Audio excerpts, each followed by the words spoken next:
Hello and welcome back for another episode of this season of Try This on Wisp Sports. I'm your host, Dr. Kirstin Lauritsen, and just a quick brief update for training for the past week.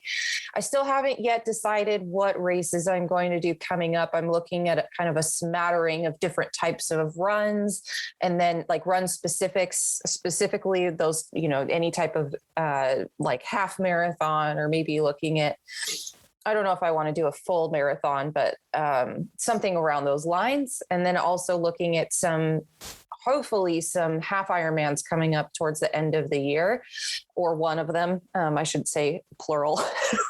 But anyway, I'm looking at something coming up, but I'm not quite there yet. So the past week, I do have Hood to Coast coming up as well. That's I think, not this weekend, but next weekend. So that's fun. You run from Mount Hood to the coast with a team. It's a relay race, and there's two vans, and it's hopefully going to be a fun day, but it's all running. So I'm looking forward to just running. So then I wanted to give you an update as far as like what this past week has looked like as far as training goes.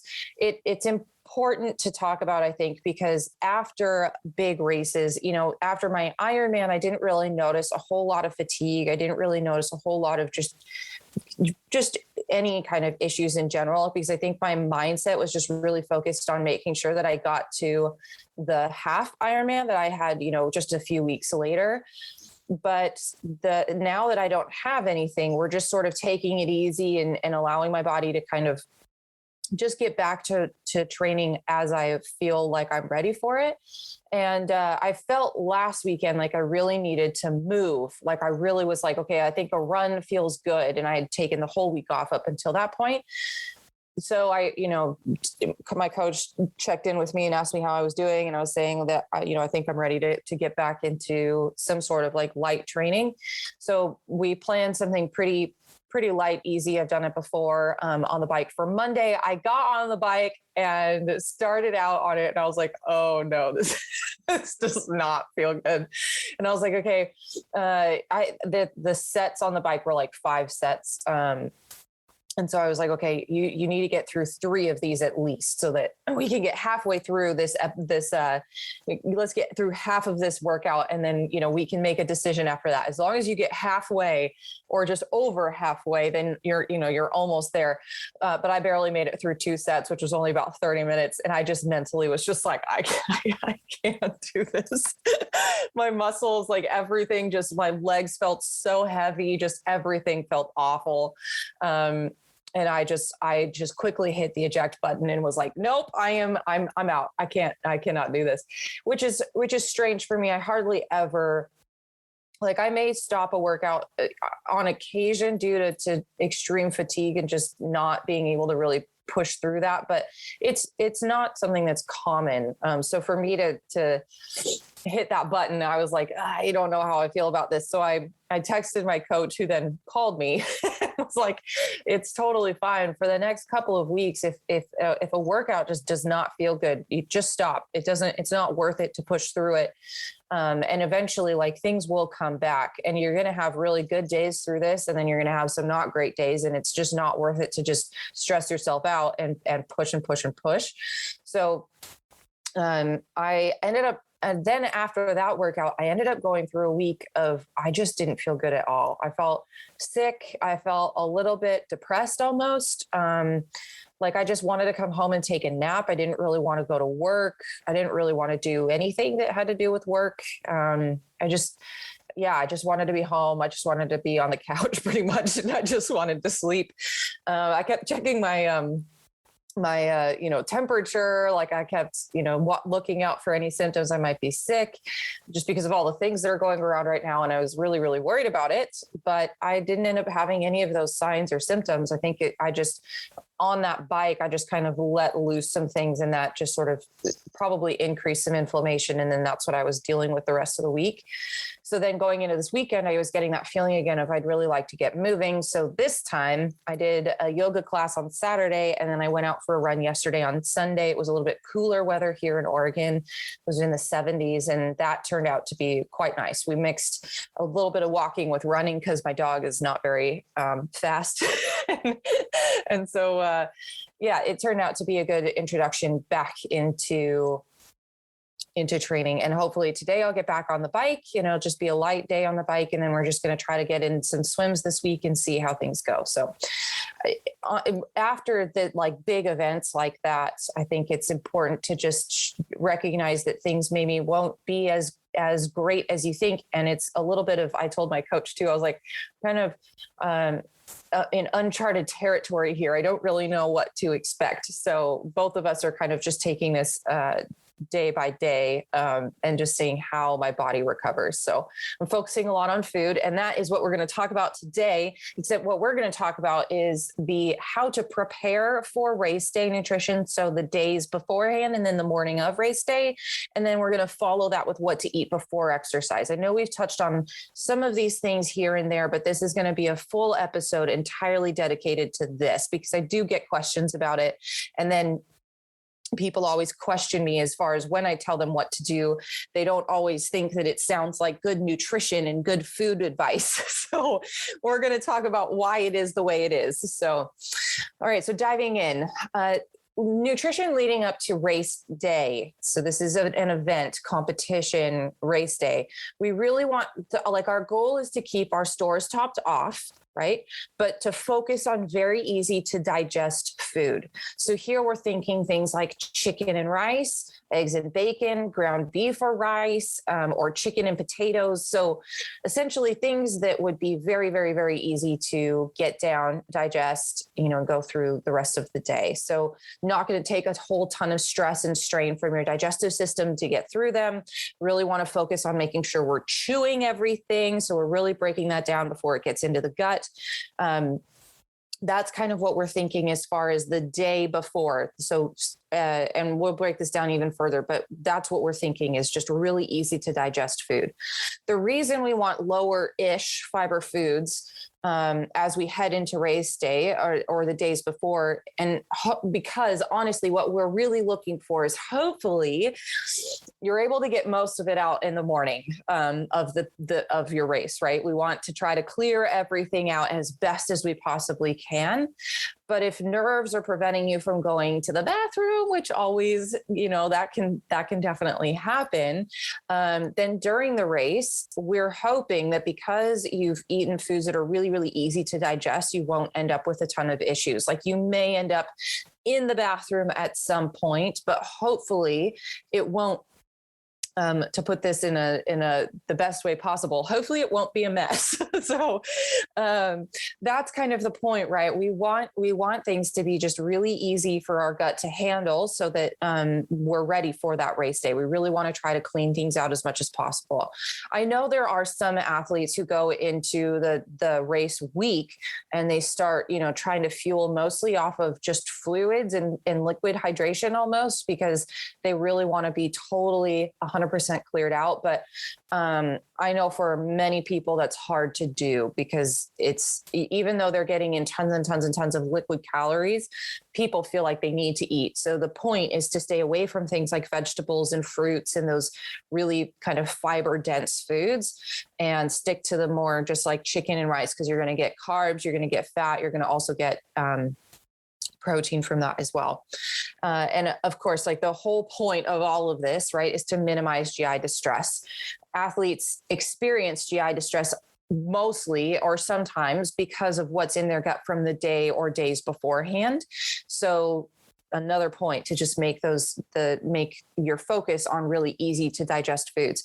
Women are more prone to GI distress, which is why this is an important point to make. And this is also just keeping in mind as well. I just was talking with a friend of mine who had a race day and had some cramping in her stomach, not in her gut, but in her stomach. And I suggest, she was like, I tested all of my nutrition. I did all these things right. I've tested everything. going, and I was going in thinking everything was going to be okay. And she said, and then my just stomach cramped up, and it just, like I couldn't get anything down. And one thing to also, keep in mind here as well is that nerves are a really big piece of this for a lot of athletes. So that can cause some GI distress and then make everything a little bit more difficult the rest of the day. So that's why we really want to try to do things as easy as possible on the body. So we can start this sort of like chicken and rice thing. I only do about a day ahead, 1 day ahead. So I do eggs and bacon in the morning. I learned this actually from my coach. We put something together, I think, that works pretty well. But I did eggs and bacon in the morning with some toast. And then and actually on one of the races, I did eggs, bacon, and some toast with jam on it. And I really, really liked that. Then going into the rest of the day, it was just chicken and rice, and that was it. I tried to spruce things up here and there with some barbecue sauce or some rice with butter or soy sauce, but that's all I ate. Was just like when I was hungry, I ate chicken and rice, and that turned out to be really, really good. 2 days beforehand, I did start slightly limiting vegetables and fruits just to start, easing my way into this and eating more easy to digest foods. It just helped so much as far as GI stuff on race day that I really think that this is a key piece to that pre-race nutrition. So day of, and then morning of. So morning of race day, this should be very light, right? Low fiber, carb-based, low fat, and some protein. That's what we want. It should be a very, very, very light meal with low fiber, but it should have some base in carbohydrates because we're trying to top off, and then like very, very low on the fat. And then for women in particularly, some protein is big. We want to make sure we're getting a mix of carbs and protein here. So my favorite, and what I've done for both of these races, was a whey protein drink and 2 pieces of gluten-free toast with nut butter. So a little bit of fat, but not a lot. And then I've also tried oatmeal as well with a protein drink, and that's been okay too.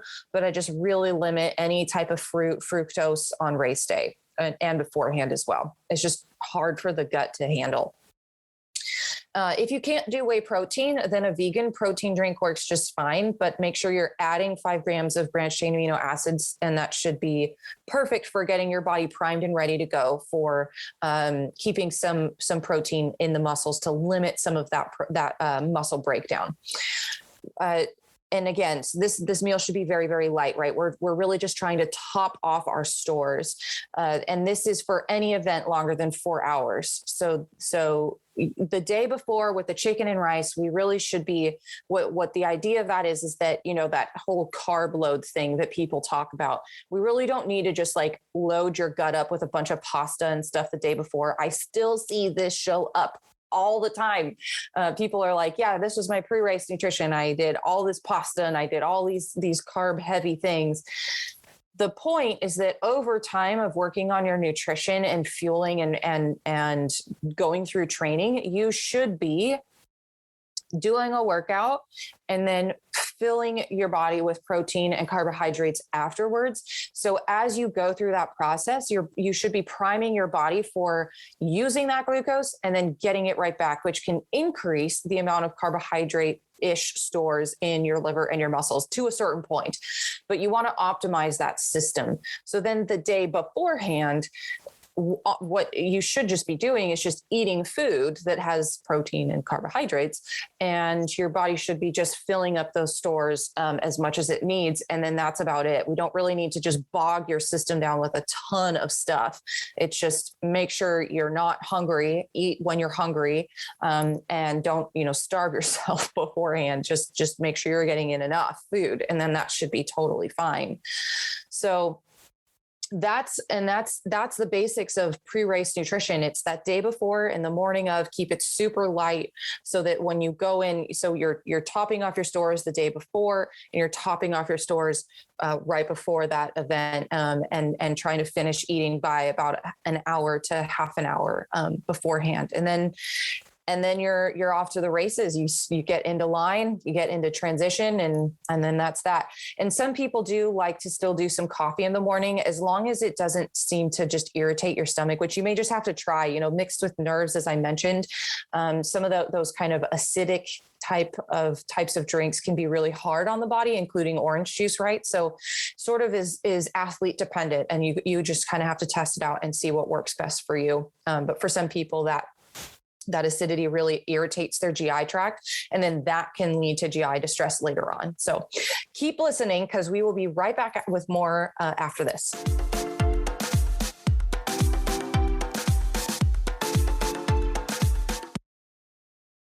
Okay, so what to eat before exercise. So this is the second portion of, we've just talked about race day, everything surrounding your events and competitions. And I'm talking about this in the perspective of triathlon, but this could go to anything. This could go towards your CrossFit competitions, or this could go towards any event, any ultra marathon run, any competition that you do, that would all apply. Especially if it has like running in it, where you have that jostling in your stomach, which can be, which is where we can get some of that GI distress from. So any type of event or sport that gives you a little bit of that, this is where that this type of nutrition can really come in handy. So what to eat before exercise, like on a daily basis. So you're going to go do whatever training you have for the day, or whatever workout you have. So what do you eat? What do you do? How does all this work? So we have 3 goals with our pre-workout nutrition. One is to provide fuel for your workout so that you have energy. The worst thing is feeling sluggish and icky.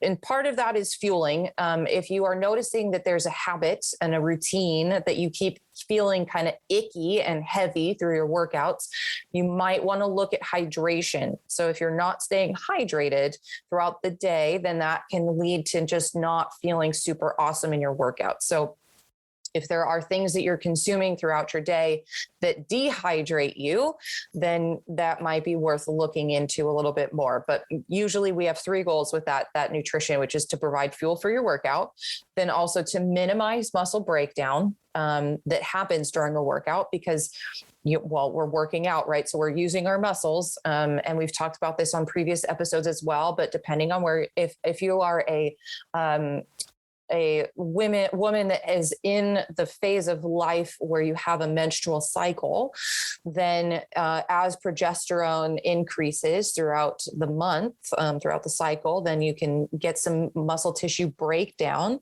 So this becomes even more important to make sure you have food around. So we want to minimize that muscle breakdown while also maximizing the adaptations from training, which means getting fitter and stronger, right? And actually, I should say, I mentioned for menstrual, so for women who are in their menstrual cycle, but for women who are in so during menopause and then afterwards, that protein becomes actually still very important, because you do still have some muscle breakdown during workouts, but it becomes even harder to build that muscle tissue back. And we will talk about that. So having protein around, no matter where you are in life, is really, really important as we go into training. Then the third goal is that we really want to make sure that you feel good, both mentally and physically, because the more often that you have a good workout, the more you're hopefully going to want to do it and to continue on. It's not fun when you just feel like you're struggling over and over and over again, and not noticing improvements and just feeling icky. Like, that's just not fun. And I think that is honestly a place where so many people end up going to nutrition and things like that when they haven't been before, is because they recognize that they just don't feel good. And then once you start realizing that there are certain foods that do make you feel good and there's others that don't, you start making that connection between food and how you feel physically, but also mentally. So there's a bit in that. What we really don't want, and as I mentioned, is just to feel tired and sluggish, but also any cramping or any GI distress, even in some of your just normal training. Because I mean, for some triathletes, you're running at any given time, maybe an hour and a half, maybe even 2 hours through your weekly training, and more than that, right? So you could potentially get some GI distress while you're just training. And that's not fun either. So those are some of the goals that we want when we're looking at working out. But what we don't really want is for this to be a full meal. So when we look at the perspective of a day, we have, if you're working out in the morning, we're going to talk about that in a minute, but if you work out mid-morning, afternoon, evening, then you have pretty much a full day, or at least several meals of full food, in your system, which is going to help quite a bit. Hopefully you're eating enough and you're not just like fasting through the entire day. If you are, then we have some other things we need to deal with, but hopefully you have a couple of meals in. But, and so then what we're really looking for is just that 30 minutes before your workout, where again, this theme of topping off. We just want to make sure we have just a little bit in our system so that we have some carbs, we have some protein, and maybe a little bit of fat. But ideally, all of like a lot of the energy and things that you should be drawing from is from either your meal last night and earlier in the day. And those should have been balanced with enough to help build up your stores and all of that. So just kind of reiterating that it really is about what we eat the day before, and then the day before after our workouts. So that post-race or post-workout nutrition is really key. And then also, of course, that night before and morning of, that all contributes to this overall nutrition, getting us ready for that workout in just a few hours. So, that's the key. So as far as like pre-workout nutrition goes, so in that 30 minutes or so, if it's been 2 hours before or since you last ate. So you woke up at 6, it's now 8:00 and you're about to head out for your workout. What we want to do is we want to aim for around 1.3 calories per pound of body weight. So that would work out to be, I think, like around 200 calories or so for a 130 or 140 pound female. And that's 30 to 45 minutes before your workout. So that could be anything from, a couple pieces of toast with some jelly and some almond butter. So like a peanut butter and jelly sandwich, basically. Or I know some people who really love graham crackers and a protein drink, anything like that. You could even do a banana and protein drink if you'd like. If you feel like you handle fructose well, then that's fine. That shouldn't be too much. I actually personally love to have a banana before a workout because I like a little bit of the potassium, a little bit of the fruit. It's just quick. I feel like I have it. And then a protein drink is just my favorite way to go into that. I'm actually experimenting right now also with making some homemade Pop-Tarts. Because I don't really like normal Pop-Tarts, but because they just don't taste very good to me. But I just something that has that like really easy to grab, but it's got sugar in it. That's kind of the idea, and it being homemade, I can kind of control things a little bit. That's something that seems to work well with a protein drink, and you should be good to go. You have everything that you need. The last couple points I wanted to make though on this whole pre-workout, pre-race day thing is that there's many people, women in particular, that are starting to get back into this whole idea of going to work out on a fasted, right? So you didn't eat before you left, which if you just had like a quick little bite to eat, so like a banana and a protein drink on your way out, that would be plenty. But there's, and maybe for some of you, it might not be due to wanting to lose weight or doing anything like that, although that does seem to be a primary drive behind fasting and then working out. But it might be just that you just don't really like to eat that early in the morning before you go out. The problem is that you may be fighting your own physiology in that sense. So when you work out in a fasted state at any time, we see an increase in cortisol, which is the stress hormone. The thing about it is that in the morning, cortisol is already high. The point of that is because that's literally what gets you up in the morning is cortisol. And that is supposed to be that way. We do want to have higher cortisol levels in the morning. But if you do this, if you fast and then you go and work out in the morning when cortisol is already high, then you're forcing your system to increase cortisol even more. So we see this crazy amount of stress and stress hormone throughout your entire system in the morning. And that actually comes at a detriment of your sex hormones, because in order for the body to create that cortisol and drive that up, it actually steals from estrogen, progesterone, testosterone in order to make that extra bit of cortisol hormone. So you just end up seeing this incredible amount of stress happen on the body. And then if you're doing this every morning, you're just setting yourself up for just potentially a lot of inflammation. And then on top of that, with those high cortisol levels comes fat storage. So for some women, that's the opposite of what they're going for. They're trying to lean out and they think that that's what's going to make that happen. But unfortunately, the body does the opposite. So they're kind of working against their physiology there. Last point I wanted to make was on protein. So pairing protein with hard exercise sessions is pretty important. And the point of that is that it can improve your body's ability to make muscle out of the protein that you already eat. And that's on top of that also, it will boost how well your muscles adapt to your efforts. So the point of this whole idea, as I was talking about before, earlier in this podcast, is that what you do throughout, every single day is part of how you help your body adapt to what you're doing. So again, we really want to have those glucose stores, those protein stores, we want your body to know that when it gets those things, it knows exactly what to do with them. We've built up the capacity as far as your muscle tissue and your liver for storing carbohydrates. So you have a little bit extra. All of those pieces go together in this. And the same thing goes for protein. If you can train your body to make muscle tissue out of the protein that it has, or to use that first before it goes to your muscles to break it down, then on race day, if you have some protein going through your body, it'll use that before it starts that muscle tissue breakdown.